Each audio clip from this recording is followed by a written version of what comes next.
Rupanya setelah kita lakukan penyelidikan, ini didasari atau dimotivasi oleh asmara. Dari sekian keterangan saksi, dari sekian alat bukti, kita putuskan untuk menangkap salah satu yang kita curigai sebagai tersangka. Dari situ kita kembangkan, ternyata terkonstruksi.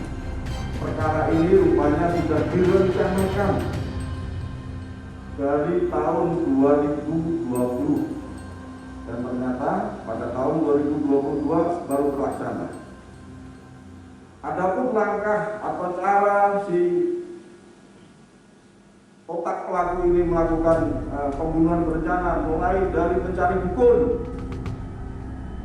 Ya, ada orang yang disuruh untuk melempar sesuatu ke rumahnya korban, tapi tidak meninggal.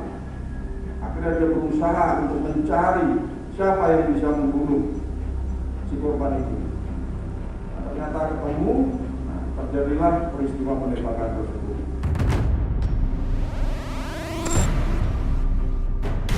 Yang jadi pertanyaannya sekarang, siapa wanita yang jadi rebutan dalam kasus ini?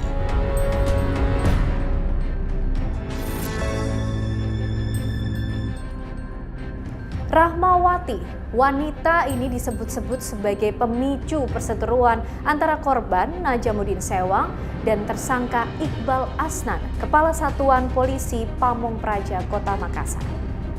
Dalam penyidikan terungkap, Iqbal memang sudah lama berencana menghabisi nyawa Najamuddin.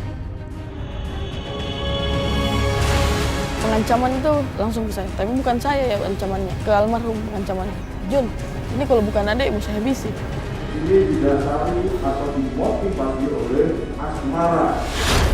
Yang dibilang selalu terlihat di mobilnya Bu Rahma sebenarnya bukan cuma Bu Rahma aja. Kepala bidang yang lain pun dia dekat. Saya nggak nyangka itu kejadian yang bertahun-tahun yang lalu baru dilaksanakan sekarang eksekusinya.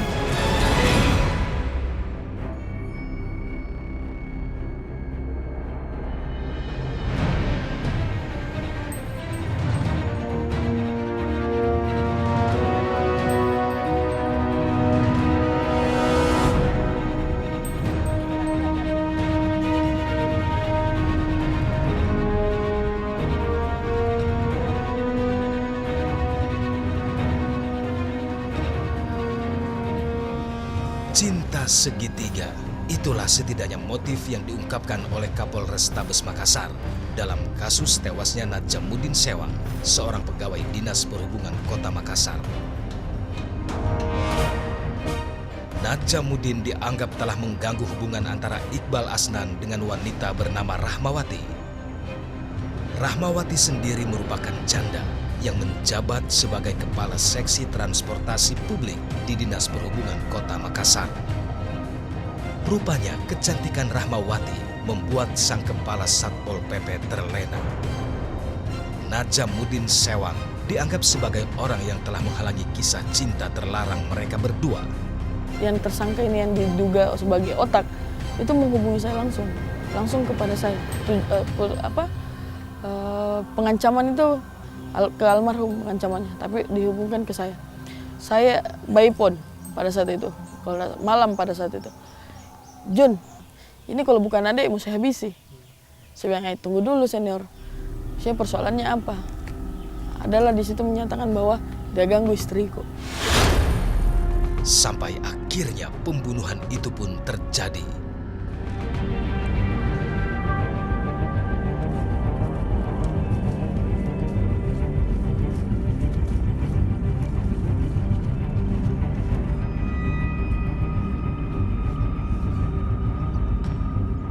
Hingga kini, keluarga masih belum bisa melupakan kepergian Najamuddin yang begitu mendadak dan tragis.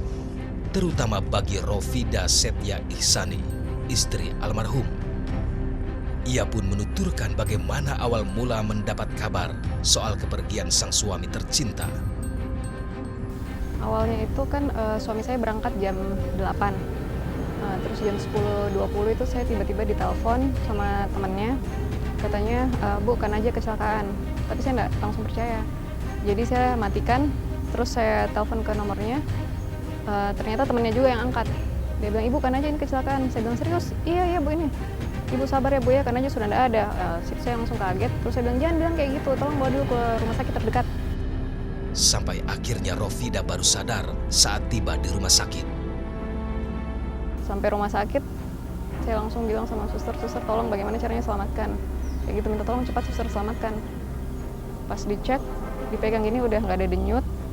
Terus dicek respon di matanya nggak ada respon juga. Dipasangin kabel di monitor itu datar juga. Sebagai seorang istri, tentu Rofida berharap agar sang suami bisa dilapangkan kuburannya. Rofida juga sebenarnya sudah tahu kalau Najamuddin sempat diancam oleh Iqbal Asnan. Waktu kejadian yang diceritakan yang Pak Iqbal menelpon itu, posisi saya lagi di kamar sama suami saya berdua.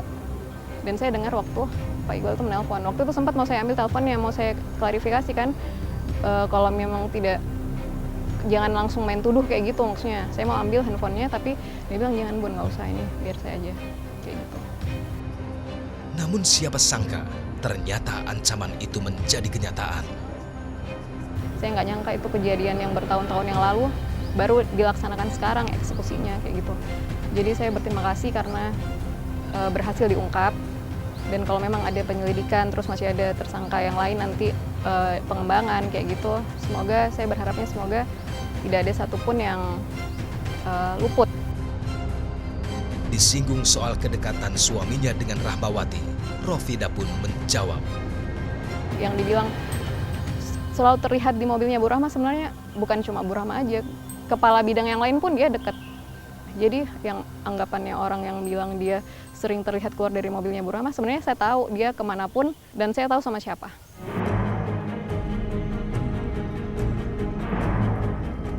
Sementara itu, kami sempat bertemu dengan Tamrin Ibrahim, teman dekat korban, sekaligus mantan bawahan Rahmawati di Dinas Perhubungan Kota Makassar. Menurutnya, kedekatan korban dengan Rahmawati hanya sebatas antara atasan dan bawahan. Antara R sama almarhum ini, itu antara bawahan dan pimpinan. Dalam artian itu kenapa? Karena kemarin 3 tahun saya di Moda kemarin, mulai dibentuk tim PRC, dan PRC itulah Bu Rahma baku kenal sama si almarhum ini. Ya, kemudian yang kita temani dalam artian pembagi-bagi brosur, dalam artian gitu kan, pemeriksaan mesin trayek, kan Moda ya semua jalan-jalannya di angkutan moda transportasi seperti begitu. Di situ ada komunikasi namanya pimpinan sama bawahan, oh pintar bawa mobil atau kan biasa kan seperti pintar, kan biasa seperti itu. Sebuah cerita pilu soal percintaan anak manusia. Cinta memang terkadang membuat orang lupa diri. Hanya gara-gara cinta, lelaki beristri sampai harus berurusan dengan polisi. Sungguh perbuatan bodoh yang tak patut ditiru. Demikian penyingkap tabir kali ini, sampai jumpa pekan depan.